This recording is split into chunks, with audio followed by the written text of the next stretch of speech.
అక్కడి వారికి మొక్కే ప్రాణం జీవనాధారం. గడ్డి పరకను కూడా అందంగా తీర్చే సమర్థత గల రైతన్నలు వారు. ఆ క్షేత్రాల్లో అడుగుపెట్టిన వారు ఆనందంతో ఉక్కిరిబిక్కిరవుతారు. సౌందర్యాన్వేషణలో తాత్వికులవుతారు. ఇలా మనిషి మనస్సును సుకుమారంగా మార్చగల అద్భుత పూలవనాల క్షేత్రమది. గోదారమ్మ చెంతనే ఒదిగి ఉన్న సుందర క్షేత్రం వేలాది నర్సరీలు, పూల తోటలతో ఖండాంతరాల్లో గుర్తింపు పొందింది. పుష్కరాల వేళ రాజమండ్రి, నర్సాపురం వంటి నగరాలను సుందరంగా తీర్చిదిద్దుతున్నది ఇక్కడి మొక్కలతోనే. గోదావరి పుష్కరాల సందర్భంగా కడియం నర్సరీలు, పూతోటలపై ప్రత్యేక కథనం.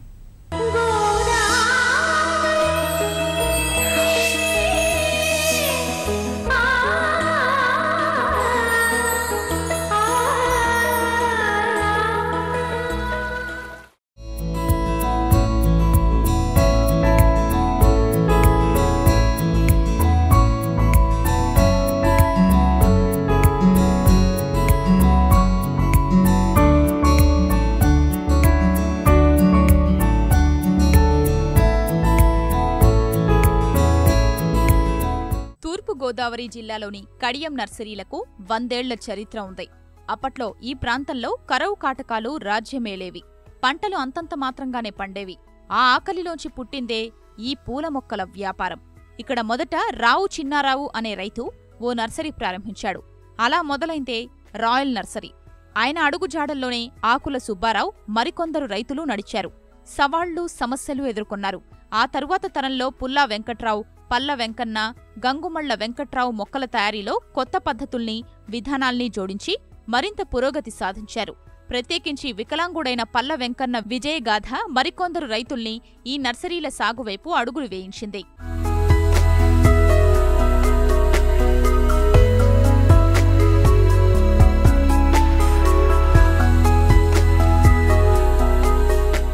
కష్టపడతాక మనం సరిపోవు, 2 కళ్ళు లేవు.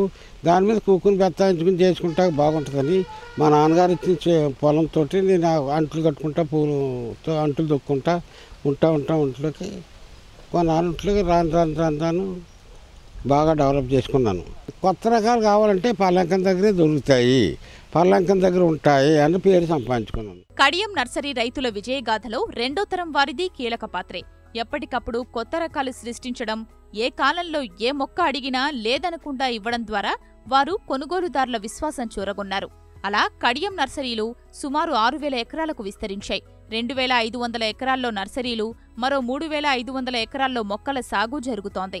కడియం మండలంలోని కడియపులంక, బుర్రిలంక, వెంకయ్యపేట, పొట్టిలంక, జేగూరుపాడు, దామిరెడ్డిపల్లి, మురమండ, దుళ్ళ తదితర ప్రాంతాలన్నీ పచ్చదనం పరుచుకున్నాయి. అన్ని రాష్ట్రాల్లోకి మొక్కలు ఇక్కడి నుంచి పంపించి చిన్న చిన్న సీడ్లింగ్ మొక్కలు మేము కూడా అక్కడి నుంచి తెచ్చి మళ్ళీ పెంచి ఇలా చేస్తేనే కడియం క్రాంతి ఇంతవరకు వచ్చిందండి. మనకి ఇప్పుడైతే మండల వ్యాప్తంగా మండలంలో 12-13 గ్రామాలు ఉన్నాయండి. 13 గ్రామాల్లో కూడా నర్సరీ డెవలప్మెంట్ ఉందండి. ఇప్పుడు దగ్గర సుమారు 3000 నర్సరీలు ఉన్నాయండి. ఈ మహాపుష్కరాలను మేము చాలా అదృష్టంగా భావిస్తున్నామండి.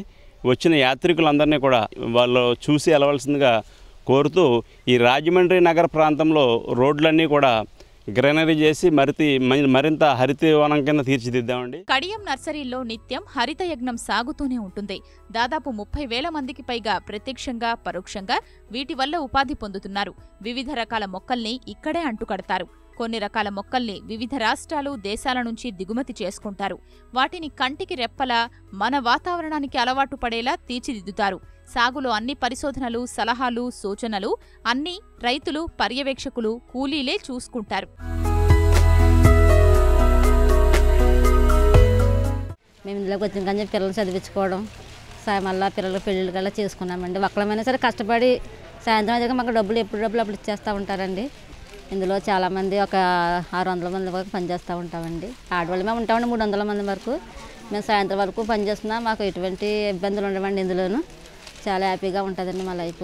శ్రీకాకుళం నుండి వచ్చాము, 5 సంవత్సరాలు అవుతుంది ఇందులో చేస్తున్నాము. బాగానే ఉంది మాకు ఇందులో. అదే చిన్నపిల్లల్ని చూసినట్టు చూసుకుంటాం బాగా. మొక్క పోతే పైస పోద్ది కదా, మొక్క ఉంటే పైస వస్తుంది, మనకి రూపాయి వస్తుంది అని చూసుకుంటున్నాం. కడియం నర్సరీల బ్రాండ్ విలువకు తిరుగులేదు. ఒక్క ఫోన్ కాల్తో వినియోగదారులకు కావలసిన మొక్కల్ని వారి వద్దకే సరఫరా చేస్తారు. అంతర్జాలంలోనూ సంప్రదించొచ్చు. సాధారణ వినియోగదారులతో పాటు ప్రభుత్వ సంస్థలు, సాఫ్ట్వేర్ కంపెనీలు, విశ్వవిద్యాలయాలు, స్టార్ హోటళ్లు ఇలా వివిధ సంస్థలు కడియం నర్సరీల నుంచి మొక్కలు కొనుగోలు చేసేందుకు అమితాసక్తి చూపిస్తాయి. నేను ఎప్పుడొచ్చినా ఈ నర్సరీలోనే కొంటానండి. ఇందులో దొరకని మొక్క అంటూ ఉండదు.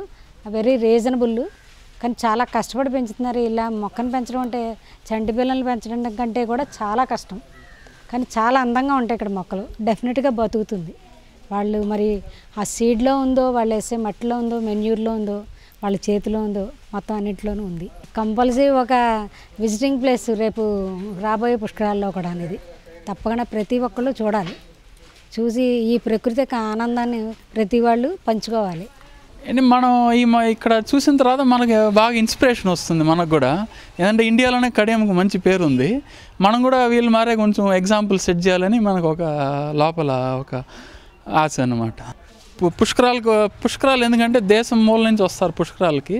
అప్పుడు ఆ టైంలో వచ్చినప్పుడు ఇక్కడ వచ్చి కడియం నర్సరీలు చూస్తే కూడా బాగుంటుంది. కొంచెం వాళ్ళకి ఎక్స్పీరియన్స్ బాగుంటుంది. ప్రస్తుతం రాజమండ్రిలో పుష్కరాల సందర్భంగా మొక్కలు కడియం నుంచే సరఫరా అవుతున్నాయి. ఇక్కడి నుంచి వచ్చిన మొక్కలతోనే నగరంలో సుందరీకరణ చేస్తున్నారు. పుష్కరాలకొచ్చే భక్తులు కడియం నర్సరీలు, పూలవనాల్ని సందర్శిస్తే ఆధ్యాత్మిక యాత్ర మరింతగా పరిపూర్ణమవుతుంది.